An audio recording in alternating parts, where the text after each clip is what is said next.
চীন আমেরিকাকে টক্কর দিতে আসছে ভারতের প্রথম স্টেলথ যুদ্ধবিমান AMCA। ভারতের পঞ্চম প্রজন্মের যুদ্ধবিমান অ্যাডভান্স মিডিয়াম কম্ব্যাক্ট এয়ারক্রাফট বা AMCA তৈরির জন্য ইতিমধ্যেই 15,000 কোটি টাকার অনুমোদন দিয়ে দিয়েছে দেশের কেন্দ্রীয় নিরাপত্তা সংক্রান্ত cabinet committee, the cabinet committee on security বা CCA। নতুন প্রজন্মের এই অত্যাধুনিক যুদ্ধবিমান তৈরির পুরো প্রকল্প দেখরেখের দায়িত্ব দেওয়া হয়েছে কেন্দ্রীয় সংস্থা defence research and development organisation বা DRDO এর অ্যারোনটিক্যাল ডেভেলপমেন্ট এজেন্সি বা ADA কে। এই প্রথম স্টেলথ যুদ্ধবিমান হাতে আসতে চলেছে ভারতের, যার ফলে ভারত আকাশ সীমানায় হয়ে উঠবে সম্পূর্ণ অপ্রতিরোধ্য। এই যুদ্ধবিমানটি তৈরি করবে রাষ্ট্রায়ত্ত সংস্থা হিন্দুস্তান অ্যারোনটিক্স লিমিটেড বা HAL। এই AMCA যুদ্ধবিমান তৈরি হয়ে যাওয়ার পর ভারত সেই দেশগুলির মধ্যে পড়বে যাদের হাতে এখন বর্তমানে পঞ্চম প্রজন্মের নিজস্ব যুদ্ধবিমান রয়েছে। চলুন তাহলে এক নজরে একবার দেখে নিই কি কি বৈশিষ্ট্য রয়েছে এই AMCA এর। এই যুদ্ধবিমানে দুটি ইঞ্জিন থাকবে, যার ওজন আনুমানিক 25,000 কিলোগ্রাম। বর্তমানে ভারতীয় বিমান বাহিনীর হাতে যে যুদ্ধবিমানগুলি রয়েছে এই AMCA তার তুলনায় আকারে অনেকটাই বড় হবে। এই AMCA এমন অত্যাধুনিক প্রযুক্তিতে তৈরি হবে যা যুদ্ধবিমানটিকে সহজে শত্রুপক্ষের র্যাডারে ধরা পড়তে দেবে না। নতুন এই যুদ্ধবিমানটি বিশ্বের অন্যান্য দেশের হাতে থাকা পঞ্চম প্রজন্মের যুদ্ধবিমানের সমতুল্য বা আরও উন্নত হবে। এই AMCA যুদ্ধবিমানের মধ্যে থাকবে বিভিন্ন দূরপাল্লার ক্ষেপণাস্ত্র, যেগুলি যে কোনো প্রতিকূল পরিস্থিতিতেই শত্রুপক্ষের উপরে নির্ভুলভাবে আঘাত হানতে সক্ষম।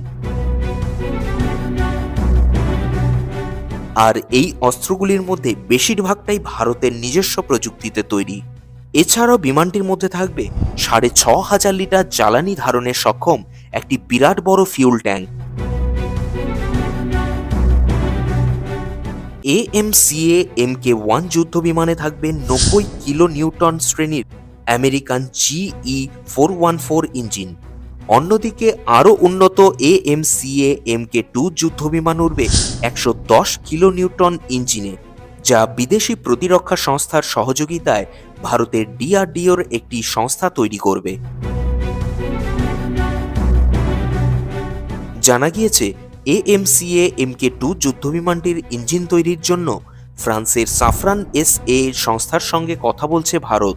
এই যুদ্ধবিমানটিতে থাকছে অত্যন্ত শক্তিশালী সেন্সর এবং অত্যাধুনিক অস্ত্রাগার। এই AMCA নিয়ে ভারত স্বপ্ন দেখতে শুরু করেছিল 2007 সালে। আলোচনাও শুরু হয় সেই সময়। প্রাথমিকভাবে পরিকল্পনা ছিল রাশিয়ার সঙ্গে যৌথভাবে বিমানটি তৈরি করার। তবে 2018 সালে ভারত রাশিয়ার সঙ্গে ওই বিমান তৈরির প্রকল্প থেকে সরে আসে। পরে নিজেরাই সম্পূর্ণ স্বদেশী প্রযুক্তিতে এই যুদ্ধবিমান তৈরির সিদ্ধান্ত নেয় নরেন্দ্র মোদী সরকার। এর আগে নতুন প্রজন্মের একক ইঞ্জিনযুক্ত তেজাস যুদ্ধবিমান তৈরিতে হাত লাগিয়েছিল ভারত। এরপর আবার সম্পূর্ণ স্বদেশী প্রযুক্তিতে নতুন বিমান তৈরির সিদ্ধান্ত নিল ভারত। হিন্দুস্তান অ্যারোনটিক্স লিমিটেড বিমান তৈরির কাজ শুরু করার আগে 5টি প্রোটোটাইপ তৈরি করবে বলেও জানা গিয়েছে। কয়েকটি বেসরকারি সংস্থা বিমানটি তৈরিতে যুক্ত হতে পারে। আগামী 4.5 থেকে 5 বছরের মধ্যে AMCA তৈরি করে ফেলবে বলে আশা করা হচ্ছে। বিমানটিকে আরও অত্যাধুনিক বানাতে সময় লাগবে প্রায় 10 বছর। এখনো পর্যন্ত মাত্র কয়েকটি দেশের হাতেই পঞ্চম প্রজন্মের স্টেলথ যুদ্ধবিমান রয়েছে। এই তালিকায় রয়েছে আমেরিকা, চীন এবং রাশিয়া। আমেরিকার F-22 র্যাপ্টর এবং F-35A লাইটনিং II, চীনের J-20 মাইটি ড্রাগন এবং রাশিয়ার Su-57। এবারে সেই তালিকাতেই যুক্ত হতে চলেছে ভারত।